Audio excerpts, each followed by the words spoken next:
जी sir. Sir मैं बिल्कुल sir मैं सिर्फ बड़ी क्योंकि कंक्लूडिंग दिन है तो मैं सिर्फ 2-3 बातें करना चाहती हूँ कि जब से ये हमारा वाक़या हुआ है, जब से पाकिस्तान के ख़िलाफ़ इस तरह बुज़दिल भारत ने रात के अंधेरे में हमला किया है, तो सर हर कोई अपने फोरम के ऊपर, हर कोई अपने प्लेटफॉर्म के ऊपर पाकिस्तान के बयानिए की जंग लड़ा। और हमारा फ़र्ज़ है, हमारा जीना मरना पाकिस्तान में है। हमें सबसे पहले अपने जो मीडिया है, पाकिस्तान की मीडिया का किरदार है, उसको अप्रिशिएट करना चाहिए कि उसने कोई जनूनियत नहीं दिखाई, कोई गलत इमेजेस नहीं दिखाए, कोई अपनी तरफ से उन्होंने खबरें नहीं दिखाई, बड़ी रिस्पॉन्सिबिलिटी का मुकाबला किया। और अगर दूसरी तरफ इंडिया को देखा जाए तो सर कल जो इंडिया का जो मीडिया था, उनका नेशनल मीडिया, उन्होंने कहा कि हमने मुल्तान के अंदर समंदर को फतह कर लिया। मुझे पता चला कि मुल्तान में, अब मुझे पता चला कि मुल्तान के अंदर समंदर भी वाक़ है जो उन्होंने फतह भी कर लिया है। तो वो तो इस किस्म की इररिस्पॉन्सिबिलिटी का मुकाबला करें। तो इस मौका पे मेरी गुजारिश है, क्योंकि गवर्नमेंट के लॉ मिनिस्टर साहब बैठे हुए हैं और दूसरे मिनिस्टर तारिक फजल चौधरी साहब भी बैठे हुए हैं, कि सर जिन लोगों के ऊपर आपने पाकिस्तान का नाम रोशन करने पे, जिन एंकर्स पर्सन पे, जिन लोगों के ऊपर आपने पाबंदी लगाई है, एटलीस्ट उनको भी पाकिस्तान के बयानी की जंग लड़ने दें, क्योंकि वह सब पाकिस्तान है, पाकिस्तान के जिनके आपने अकाउंट्स बंद किए या जिनका आपने टीवी प्रोग्राम बंद किए। सर दूसरी जंग जो हम लड़ रहे हैं वो हम सोशल मीडिया की जंग लड़ रहे हैं। सोशल मीडिया में आपको पता है कि अब आके VPN जो है वो हटाया गया है, वरना हम VPN लगा के इतनी बड़ी दुनिया की सबसे बड़ी आबादी इंडिया का मुकाबला कर रहे थे। सोशल मीडिया के एक्टिविस्ट से अगर कोई सवाल करते हैं तो रीट्वीट करने पे, ट्वीट करने पे उनको सजाएं मत दें, उनको घरों को उनसे ना उठाएं। मेरी इस मौका पे गुजारिश है कि जिस तरह PTI के सोशल मीडिया के एक्टिविस्ट ने यकज़बान होके, यकजान होके पाकिस्तान का मुकदमा लड़ा, ये जो मौजूदा हालात के है, जो पलगाम का वाक़या, मैं उनको सलूट करती हूँ कि हालांकि आपके घरों के ऊपर रेड हुए, लेकिन इसके बावजूद भी सोशल मीडिया के एक्टिविस्ट जो PTI से स्पेशली ताल्लुक़ रखते हैं, उन्होंने पाकिस्तान का मुकदमा लड़ा। तो मैं इनको हुकूमत को ये कहना चाहती हूँ कि प्लीज़ उनके घरों पे आप मज़ीद रेड ना करें, क्योंकि सवाल करने पे, ट्वीट करने पे आप किसी को सजाएं मत दें। सर दूसरा कौमी यकजहती का मामला था। हम सब ने कहा सर इनके मिनिस्टर्स में, और भी मैं नाम डॉक्टर तारिक फजल चौधरी साहब है, लॉ मिनिस्टर साहब है, इनके और भी बहुत सारे मिनिस्टर हैं जो यहाँ पे बात करते हैं। हम सख्त बात करते हैं क्योंकि हम पे 3 साल से सख्ती गुजर रही है, जुल्म और जबर हमारे साथ हो रहा है, ये हमारी बात सुन लेते हैं। लेकिन सर पाकिस्तान का मुकदमा है, दहशतगर्दी का शिकार पाकिस्तान है। दुनिया में जब होलोकॉस्ट हुआ था, अभी भी आप अगर उनके बारे में कोई बात करें तो वो एक लॉ है, जुर्म है, आप होलोकॉस्ट के बारे में कोई नेगेटिव बयानियां नहीं दे सकते। हमारे तो 300 से ज़्यादा बच्चों के सरों के से फुटबॉल खेले गए, गले काटे गए। तो मुझे बड़ा सख्त दुख हुआ है। मेरा तो अपना जवान भाई जावेद आलम वजीर शहीद जो है, 21 साल का जवान भाई, लाहौर बम ब्लास्ट में शहीद हुआ है। यहाँ पे डिफेंस मिनिस्टर का स्पेशली जो रवैया है वो बहुत इररिस्पॉन्सिबल है। यानी इंटरनेशनल मीडिया में अगर अंग्रेजी नहीं आती है तो ना जाओ। If you can not defend your own country, don't go there, don't mock yourself, don't mock your government, don't mock your state. अगर आप बयानियां वहां पे बर्दाश्त नहीं कर सकते हैं, आपसे वहां पे सवाल करते हैं और आप आगे से कहते हैं कि जी पाकिस्तान दहशतगर्द पालता है, हमारे गले काटे जा रहे हैं, हम मदरसों के अंदर शहीद हो रहे हैं, हमारे ऊपर मसाजिद के ऊपर हमला हुआ है, रात के अंधेरे में हमारे ऊपर हमला हुआ है, पुलगाम वाक़या पाकिस्तान ने किया ही नहीं। अभी हमारा जो है वो जाफर एक्सप्रेस का वाक़या हुआ है। आप इंटरनेशनल मीडिया पे आपको जाने का शौक है, मेरा ख्याल है कि गवर्नमेंट के पास इससे ज़्यादा पढ़े लिखे बेहतर जो है वो गवर्नमेंट का बयानिया करने के लिए, बात करने के लिए लोग होंगे, उनको भेजें।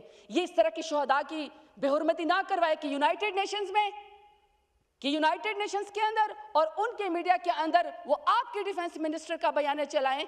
आप मुल्क की खिदमत नहीं कर रहे।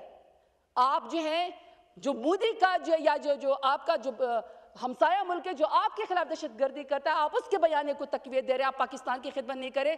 तो मेरी लॉ मिनिस्टर साहब से, चीफ विप साहब से, इनसे ये दरख्वास्त है कि प्लीज नहीं सर, मैं I am a parliamentary leader sir, मुझे 2-3 टाइम दें। तो सर इस तरह की थोड़ी सी रिस्पॉन्सिबिलिटी करें। सर तीसरा मेरा है कि मिलिट्री कोर्ट्स का उस दिन वाक़या हुआ है। सर दुनिया में इवन अफ्रीकन ममालिक युगांडा के अंदर भी इंटरनेशनल उसमें यह ख़त्म हो गया है कि आपके सिविलियंस का ट्रायल नहीं हो सकता। आपने सारे पाकिस्तान को मिलिट्री कोर्ट्स के अंदर दे दिया है। सर ये मौका भी नहीं था, ये बनता भी नहीं था जब कौमी यकजहती थी, और आपने सिविलियंस का जो है वो मिलिट्री ट्रायल जाके जो आपने वो कर दिया। यही सर क्या बात हुई? हम सिविलियंस का कि जो वो मिलिट्री के अंदर जो है वो अब 190 से ज्यादा लोग उसके अंदर मौजूद है। सर ये this is unfair to this country.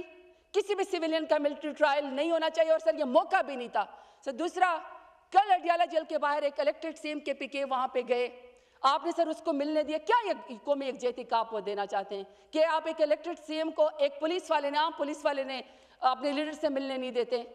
Sir ये इस तरह की हरकतों से कौमी बयानिया को तकलीफ होती है। और मैं आखिरी बात से कहूंगी, आखिरी बात मैं ये कहूंगी कि मैंने उस वक्त भी कहा था कि अगर अपोजिशन लीडर राहुल गांधी के पास जा सकते हैं मोदी झूठे वाकये के लिए जो पाकिस्तान ने किया भी नहीं, तो आप पाकिस्तान के सबसे बड़े लीडर जो 90% से ज्यादा अवाम जिसके साथ इमरान खान है, सर मैंने तो 1.5 लाख वोट दिया है, अली मोहम्मद खान ने लिया, इन सब MNAs ने 1.5 लाख वोट लिया है सर वो, लेकिन 1.5 लाख वोट तो मैंने इमरान खान की वजह से लिया है। तो इमरान खान से जाके पूछो, वही एक कौमी यकजहती आपके साथ बात करेगा, उसको सर बाहर लेकर आए, जेल से बाहर लेकर आए, दुनिया को भी पैगाम दे कि आप किसी की पॉलिटिकल विक्टिमाइजेशन नहीं करते। अगर कोई मजबूत और जिद्दार तरीके से पाकिस्तान का मुकदमा लड़ सकता है तो वो गैरतमंद इमरान खान ही है। सर आखिर में थैंक यू सर आखिर में नहीं, ये सर नहीं होगा। एक तो सर पश्तो के लोगों को बड़ी मुश्किल से उर्दू आती है, मैंने बड़ी अच्छी उर्दू बोलनी शुरू की है, तो सर मेरा भी वो बैठे हुए सर, ये देखिए मैं आपकी बात बताऊं, यहाँ पे हर शख्स चाहे जिस भी पॉलिटिकल पार्टी का है वो बड़ा लिलकार के इंडिया से बात कर रहा है। हमारी आर्म फोर्सेस ने भी, और आर्म फोर्सेस का काम भी ये है, और हमें फख्र है जिस तरीके से उन्होंने रिटेलिएट किया है, लेकिन सर हमारे एक एक शोहदा के खून का बदला होना चाहिए।